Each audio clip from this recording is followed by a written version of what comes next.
नमस्ते दोस्तों, आज की इस क्लास में आप सभी का स्वागत है। और आज के इस वीडियो लेक्चर में हम आज पढ़ेंगे एंटी गॉट ड्रग्स, यानी गाउट जो बीमारी होती है उसमें मतलब क्या क्या होता है और कैसे कैसे क्रिस्टल उसमें जमा होते हैं और एक्चुअली होता क्या है उसमें। तो आज हम पढ़ने जा रहे हैं। तो इसमें आप देखेंगे जैसा कि हमारा पहला है पॉइंट इसमें कि यूरिक एसिड का डिपोजिशन हो जाता है। दोस्तों वहाँ पे क्या होता है, हमारा यूरिक एसिड डिपोजिशन हो जाता है। कहाँ पे? जॉइंट के अंदर भी हो सकता है, किडनी के अंदर हो सकता है, या फिर सेकेंडरी हाइपरयूरेशिया के वजह से भी हो सकता है, यानी एक्सेस प्रोडक्शन हो जाए प्रोटीन्स वगैरह का, न्यूक्लिक एसिड का, यूरिक एसिड का। तो यहाँ पे आप देख सकते हैं दोस्तों। अगर मैं इसकी क्लासिफिकेशन की बात करूँ तो क्लासिफिकेशन में हमारी दो टाइप्स की गॉट होते हैं।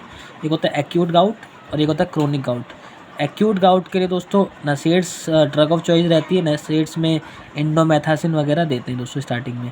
अगर नसेड्स भी काम नहीं आते तो कॉर्टिकोस्टेरॉइड देते हैं। अगर मेनली कॉर्टिकोस्टेरॉइड्स भी काम नहीं आते तो हमारा कॉल्चिसिन ये दिया जाता है दोस्तों। और क्रोनिक गॉट में दोस्तों क्या देते हैं हम? यूरिकोसूरिक्स एजेंट, या फिर जो कि डिक्रीज़ करते हैं सिंथेसिस को, मतलब कि यूरिक एसिड बनने से जो रोकते हैं कम, है ना। और यहाँ पे आप देख सकते हैं यूरिकोसूरिक्स में प्रेवेंसिड दिया जाता है और सल्फिन पायराजोन दिया जाता है और बेंज ब्रोमेन दिया जाता है और लेजिनुराड, एक न्यूअर ड्रग्स में लेजिनुराड आती है दोस्तों।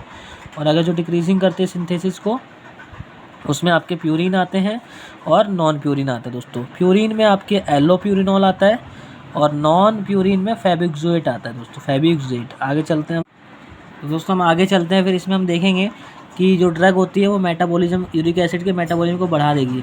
तो अगर दोस्तों मेटाबॉलिज्म को बढ़ा देगी तब क्या होगा उसका? तो मतलब ये जो मेटाबॉलिज्म ना, यूरिक एसिड जो इनसॉल्यूबल है वो सॉल्यूबल पार्ट में कन्वर्ट हो जाएगा। तो उसमें आपकी ड्रग आती है दोस्तों रेस्बुरिकेस और पेग्लोटिकेस। और दोस्तों हम अब स्टार्ट करते हैं एक्यूट गाउट से। एक्यूट गाउट में दोस्तों हमारा जो आता है, इसमें आप सबसे पहले मैकेनिज्म को समझेंगे थोड़ा अच्छे से। तो होता क्या है, मान लीजिए साइनोवियल जॉइंट है हमारा, साइनोवियल मेम्ब्रेन है उसके चारों तरफ। यूरिक एसिड के क्रिस्टल आए अंदर, यूरिक एसिड के क्रिस्टल आने के बाद क्या होता है दोस्तों, ये क्या करता है, साइटोकाइन रिलीज करता है जिसको इंट्राल्यूकिन्स कहते हैं हम। यहाँ पे इंट्राल्यूकिन्स होता है और ये क्या करते हैं, जब दोस्तों इंट्राल्यूकिन्स रिलीज़ होते हैं तो वो WBC को बुलाते हैं, मतलब उसकी इन्फ्लामेशन को रोकने के लिए, है ना, ताकि उसको एनगल्फ कर ले यूरिक एसिड को या फिर साइनोवियल मेम्ब्रेन को।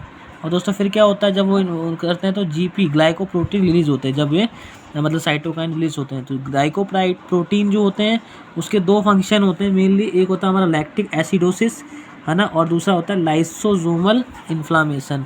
लाइसोसोमल को वो करता है दोस्तों, ये बढ़ाता है एंजाइम्स को, और जिसकी वजह से इन्फ्लामेशन होता है दोस्तों। इन्फ्लामेशन होगा तो फिर ये क्या होगा, ये होगा, ठीक है। तो इसमें हमारे जो मेनली जो काम होगा WBC का, वो क्या करेंगे, मतलब यहाँ पे क्या होगा, मतलब इन्फ्लामेशन, वो कह रहे हैं कि इन्फ्लामेशन को रोकना है, लेकिन हम ड्रग को जब देंगे तो वो क्या होगा, WBC के रिक्रूटमेंट को इनहिबिट करेंगे।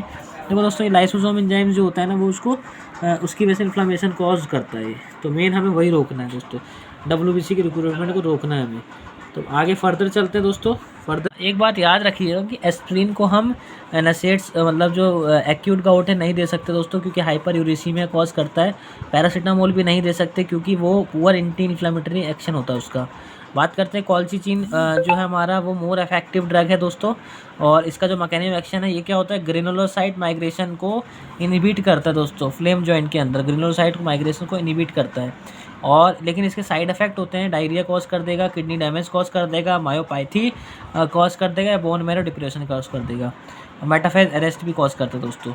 और यूज़ ऑफ कॉल्चिचिन यहाँ पे आता है UCMS करके, आप इसको याद रखिएगा। UCMS में सबसे पहला काम है, यूरिक एसिड को राइज कर देगा, मतलब हाइपर यूरेसिया में यूज़ होता है, सिरोसिस में यूज़ होता है, और ये क्या है दोस्तों, मेडिटेरेनियन फीवर में भी यूज़ होता है, जिसको एक्यूट कहते हैं, और सार्कोइड आर्थराइटिस में भी यूज़ होता है दोस्तों कॉल्चिचिन। आगे हम चलते हैं इसके दोस्तों। इंट्राल्यूकिन 1 जो होता है ना, उसमें एनाकिनेरा और कैनान्यूमेब और रिलोनासेप्ट, मतलब ये इंट्राल्यूकिन 1 इनहिबिटर्स हैं जो FDA द्वारा अप्रूव नहीं है, इसलिए हम इसको नहीं देते हैं दोस्तों।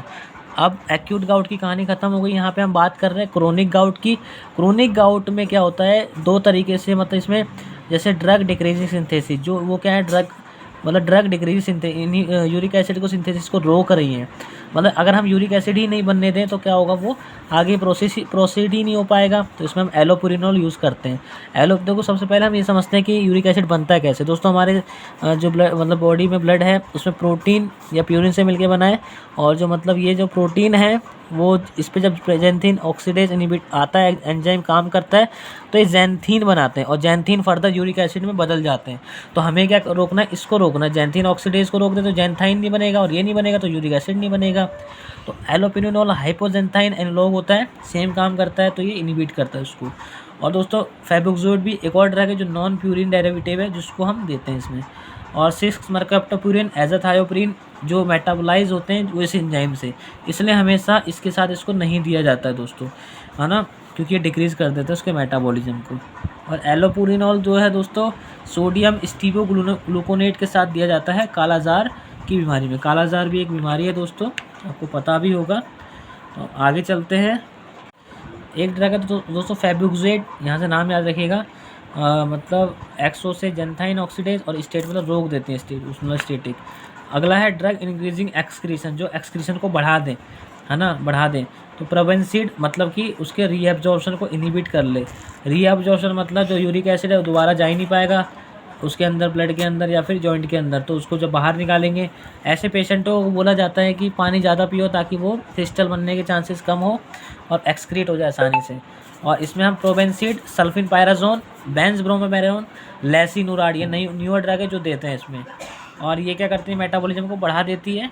दोस्तों ये पहला खत्म हो गया। हमारा दूसरा पार्ट है ड्रग इंक्रीजिंग मेटाबॉलिज्म, जो मेटाबॉलिज्म को इंक्रीज़ कर देती है। यानी यूरेट ऑक्सीडेज एक एंजाइम होता है यूरिकेस, ये बर्ड्स में पाया जाता है, जो यूरिक एसिड को एलेंटोइन में बदल देता है। लेकिन ये हमारे अंदर नहीं होता दोस्तों, एब्सेंट होता है। इसलिए उसके रिकम्बिनेंट डीएनए से बनाई गई कुछ ड्रग है, रासबुरिकेस और पैग्लोकेटेस। ये दोस्तों तो गाउट में दोस्तों हमारे एक्यूट गाउट में कुछ ड्रग दी जाती है, नसेट्स, एक्सप्रिन को छोड़ के। रिफ्रैक्टिव में कॉल्चिसिन, और क्रोनिक में एलोपुरिनोल, और क्रोनिक यानी जिनको एलोपुरिनोल से एलर्जी है उसमें फेबुक्सोएट देते हैं दोस्तों, याद रखिएगा। और प्रोबेंसिड जो है पेनिसिलिन के मेटाबॉलिज्म को भी डिक्रीज़ कर देती है दोस्तों किडनी से, ठीक है, उसके मेटाबॉलिज्म को डिक्रीज़ कर देती है। तो आज के लिए हम इतना ही रखेंगे, अगली क्लास में बाकी हम फर्दर पढ़ते रहेंगे दोस्तों। धन्यवाद।